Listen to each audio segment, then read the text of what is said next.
मोदी सरकार UGC bill क्या लेकर आई, इस दौरान सोशल मीडिया से लेकर सड़क तक और सड़क से लेकर सदन तक जमकर इसका विरोध किया जा रहा है। एक तरफ बुलंदशहर में 11 बीजेपी नेताओं ने इस्तीफा दे दिया है, तो दूसरी तरफ गोरखपुर में छात्रों और पुलिस के बीच में एक भारी झड़प देखने को मिल रही है। मतलब पूरे देश भर में यूजीसी को लेकर एक विरोध प्रदर्शन हो रहा है। लेकिन सवाल ये कि विपक्ष इस पर खामोश क्यों है। राहुल गांधी एक ऐसा नेता और उनकी पार्टी कांग्रेस पार्टी का हर एक नेता अगर मोदी सरकार कोई बिल लेकर आ जाए या फिर उसके अलावा किसी कानून में संशोधन को लेकर सदन के पटल पर बिल पेश करे, तो इस दौरान भी जमकर विरोध किया जाता है। राहुल गांधी कांग्रेस पार्टी बिना सोचे समझे सीधे कूद पड़ती है विरोध के प्रदर्शन में। लेकिन इसी दौरान ऐसा क्या हुआ कि यूजीसी को लेकर कांग्रेस पार्टी अपना स्टैंड ही नहीं ले पा रही है। ना खुलकर विपक्ष यहां पर यूजीसी का समर्थन कर पा रहा है और ना ही खुलकर इसका विरोध कर पा रहा है। क्या इसके पीछे विपक्ष की सियासी रणनीति है या फिर कोई मजबूरी? आज इसी पर बात करेंगे विस्तार से। नमस्कार, मैं हूं आपके साथ अनुपमा खोपरे और आप देख रहे हैं एबीसी न्यूज। दरअसल यूजीसी यानी कि यूनिवर्सिटी ग्रांट्स कम्युनिकेशन, यूजीसी को लेकर अब जमकर विरोध देखने को मिल रहा है। अब इस बीच में अगर हम बात करें विपक्ष की, तो जो कांग्रेस पार्टी सवर्णों के वोटों से बरसों तक राज करती आई है, तो वहीं पर अन्ना आंदोलन से निकली आम आदमी पार्टी खामोश है। एक तरफ देखा जाए तो मंडल की राजनीति से निकली सपा और आरजेडी बिल्कुल मौन धारण किए हुए हैं, तो वहीं पर बहुजन से सर्वजन की राजनीति करने वाली बसपा एकदम चुप है। इसके पीछे का कारण क्या है, इसके पीछे की वजह क्या है? क्योंकि खुलकर कोई भी इस पर स्टैंड नहीं ले रहा है। अब तक की अगर बात करें तो सिर्फ शिवसेना यूपीटी की सांसद है प्रियंका चतुर्वेदी, उनका एक बयान सामने आया जिसमें उन्होंने यूजीसी को लेकर विरोध किया और मोदी सरकार से इसे वापस लेने की गुहार लगाई है। उनके अलावा अभी तक के किसी ने भी क्लियर स्टैंड नहीं लिया है। मतलब सब बीच हवा में लटका रहे हैं, ना इधर जा रहे हैं और ना ही इधर जा रहे हैं। अब ऐसे में सवाल ये कि विपक्ष की चुप्पी क्यों? क्या कोई मजबूरी है? जी हाँ, मजबूरी तो कही जा सकती है। वो मजबूरी है वोट बैंक की। लेकिन क्या इसके पीछे एक सियासी रणनीति है? तो इसके पीछे सबसे बड़ी सियासी रणनीति है। वो कैसे? दरअसल हम बात करें तो हाल ही में आने वाले समय में 2026 और 2027 में कई राज्यों में विधानसभा चुनाव है। उत्तर प्रदेश जो कि सबसे बड़ा राज्य, वहां पर 2027 में विधानसभा चुनाव है। अब सबसे पहले कांग्रेस यानी कि राहुल गांधी का स्टैंड हम क्लियर करते हैं कि वो क्यों बीच में लटके हुए हैं, ना लेफ्ट जा पा रहे हैं और ना ही राइट। इसके पीछे का कारण क्या है?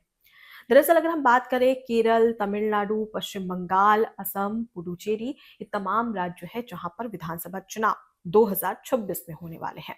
अब इस बीच में कांग्रेस पार्टी का एक वोट बैंक है और कांग्रेस पार्टी का पूरा फोकस है दलित और ओबीसी वोटर्स पर।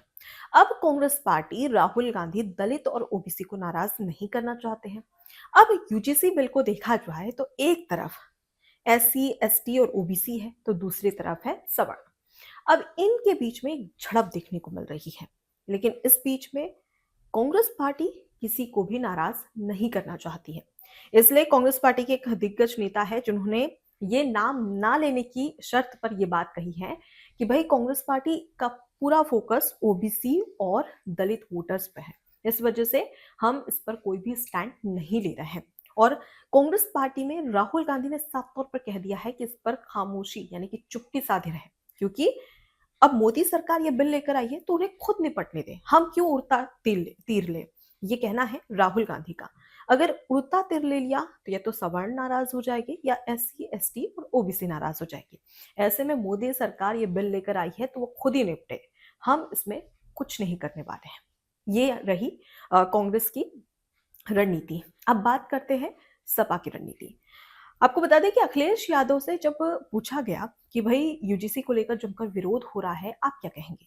उन्होंने यूजीसी को लेकर जवाब दिया, लेकिन ऐसा जवाब दिया, मतलब जलेबी रहती ना एकदम वैसा जवाब दिया। मतलब आप समझ ही नहीं सकते कि भाई स्टैंड क्या है? क्लियर तो करिए कि आप यूजीसी का पक्ष में हैं या यूजीसी के विपक्ष में हैं, इसका विरोध कर रहे हैं, इसका समर्थन कर रहे हैं।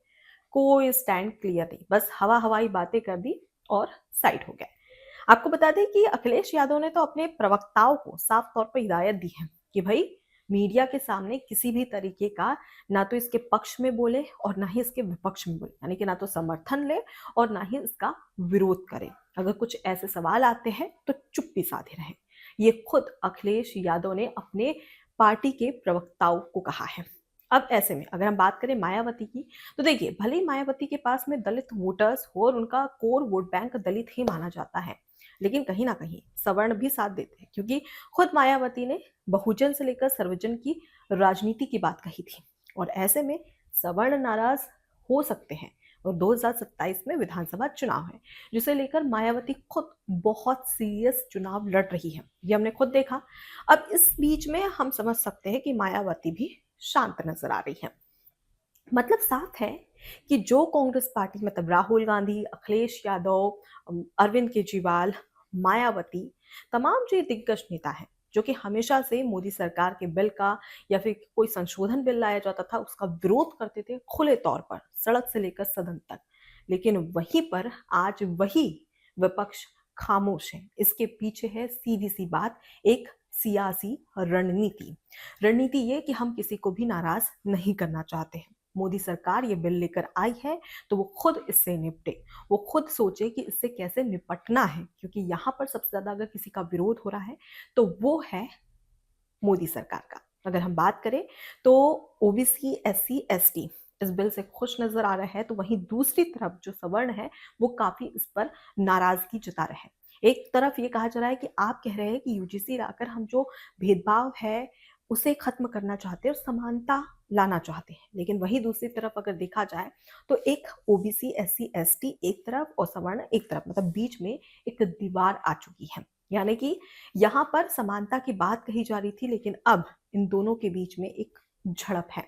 अब ऐसे में देखना होगा कि अब, क्योंकि अगर देखा जाए तो बजट सत्र शुरू हो चुका है और ऐसे में मोदी सरकार इस पर चर्चा करने के लिए भी तैयार है। लेकिन होता क्या है आगे, क्या इसमें कोई संशोधन किया जाएगा या इसी तरीके से इसे लागू किया जाएगा, सवाल इस पर भी खड़ा होता है। इसका इंतजार सभी को रहेगा, लेकिन विपक्ष बहुत ही अच्छे तरीके से यूजीसी को लेकर अपनी जो राजनीतिक रणनीति है वो बनाती हुई नजर आ रही है। मतलब यहाँ पर विपक्ष की कोई मजबूरी नहीं है कि इसका पक्ष ले या विपक्ष में इस पर बात करे, नहीं।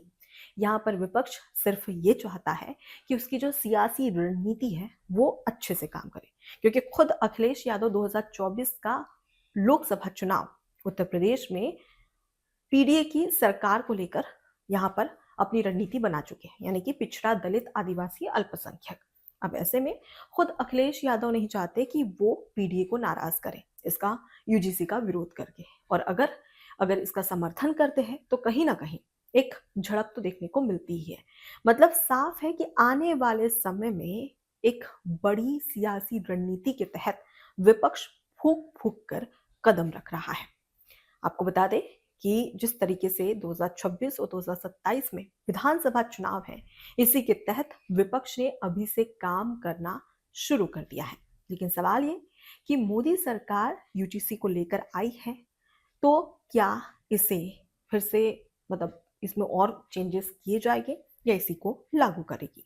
अब ऐसे में क्या रणनीति अपनाती है इसका इंतजार सभी को रहेगा, लेकिन फिलहाल विपक्ष अपनी रणनीति पर अग्रसर होता हुआ नजर आ रहा है। फिलहाल इस पूरे विश्लेषण को लेकर आपकी क्या राय है, कमेंट बॉक्स में जरूर बताइएगा। नमस्कार। एबीसी हिंदी न्यूज, आज ही जुड़िए हर खबर के साथ